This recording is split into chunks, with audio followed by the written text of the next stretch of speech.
बहुत से काम हैं जो धनोबल से होते हैं, बहुत से काम हैं जो यशोबल से होते हैं, बहुत से काम हैं जो बुद्धि बल से होते हैं, बहुत से काम हैं जो जनोबल से होते हैं, बहुत से काम हैं जो तपोबल से होते हैं, बहुत से काम हैं जो आत्मबल से होते हैं। पर मैं आपसे निवेदन करूं, ऐसे आयोजन अगर होते हैं तो हरि और गुरु की कृपा बल से होते हैं। हमारे जीवन में जो हो रहा है, मैं एक बात बार बार दोहर दोहर के कहता हूं, हमारे जीवन में जो हो रहा है उसके केवल 3 ही कारण हैं। हमारे आदरणीय पुरुषोत्तम जी भैया पुराने हमारे श्रोता हैं, हम तो इनको रास पंचाध्याय सुना चुके हैं, वो तो भागवत जी का सर्वोत्तम विषय है। बाबू जी 3 ही कारण हैं हमारे जीवन में कुछ भी होने के। एक पुरुषार्थ, एक प्रारब्ध और एक आशीर्वाद। There's no fourth reason। जो हो रहा है या तो कुछ आपकी मेहनत से हो रहा है, आपने उसके लिए हार्ड वर्क किया है तब मिला है। कॉम्बिनेशन तीनों का ही है, पर हर कार्य में कोई एक चीज प्रोमिनेंट होती है। कई बार भाग्य भी शिथिल होता है और आशीर्वाद भी नहीं मिल पाता, पर मेहनत आगे ले जाती है। मेरे स्कूल में प्रिंसिपल एनुअल फेस्टिवल में एक शेर सुनाया करते थे, कौन कहता है कि आसमां में छेद नहीं होता, जरा तबीयत से पत्थर उछाल के तो देख। पुरुषार्थ से। कई बार हम पुरुषार्थ भी नहीं करते पर भाग्य काम कर देता है। जितना पुरुषार्थ नहीं था उससे ज्यादा भाग्य ने काम कर लिया। कई चीजें तो उस पर निर्भर ही हैं। हमने कोई भूमि ली हो, यह सोचा चलो ज्यादा फायदा न भी मिले, कम से कम नुकसान न हो। योजना थी कि 2 गुना हो जाएगा, पर भाग्य ऐसा था कि 10 गुना हो जाएगा। वो तो आपके हाथ में भी नहीं था। और जीवन में कई बार जब पुरुषार्थ भी काम नहीं करता, भाग्य भी काम नहीं करता, तो घर के किसी बड़े का आशीर्वाद काम कर जाता है, सदा करता है। बूढ़े होने के बाद भी भीष्म युद्ध में लड़ सके, महाभारत के मैदान में खड़े हो सके, यह उनका पुरुषार्थ है।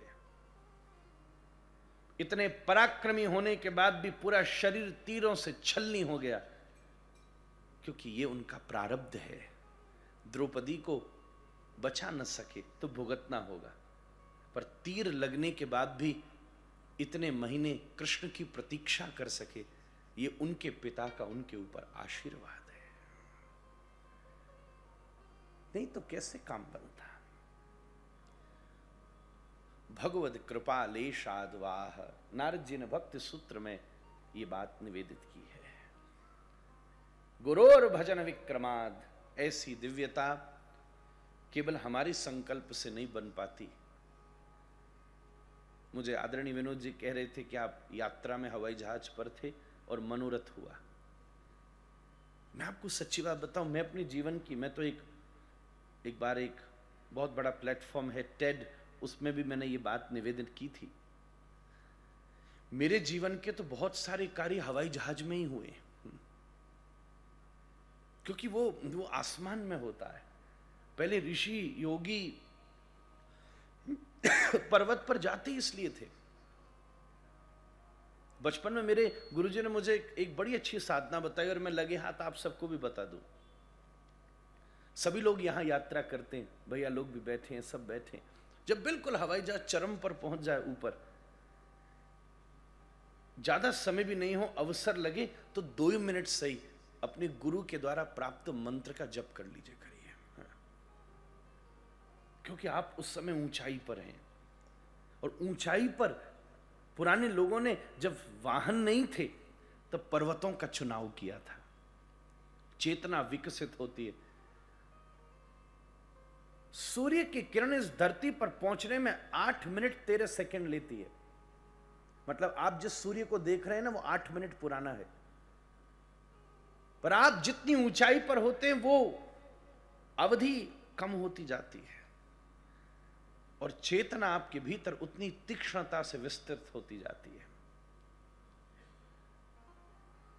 मेरे स्वयं के जीवन में बहुत सारी महत्वपूर्ण घटनाएं हवाई जहाज में हुई हैं।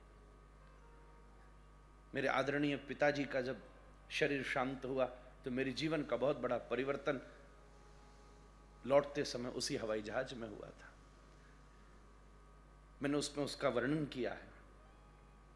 बल्कि आनंद की बात तो यह है, आपके परिवार के ऊपर जन की कृपा है। स्वामी जी और मेरी प्रीति भी मैं आज ही आपसे कह रहा था हवाई जहाज में ही बनी है।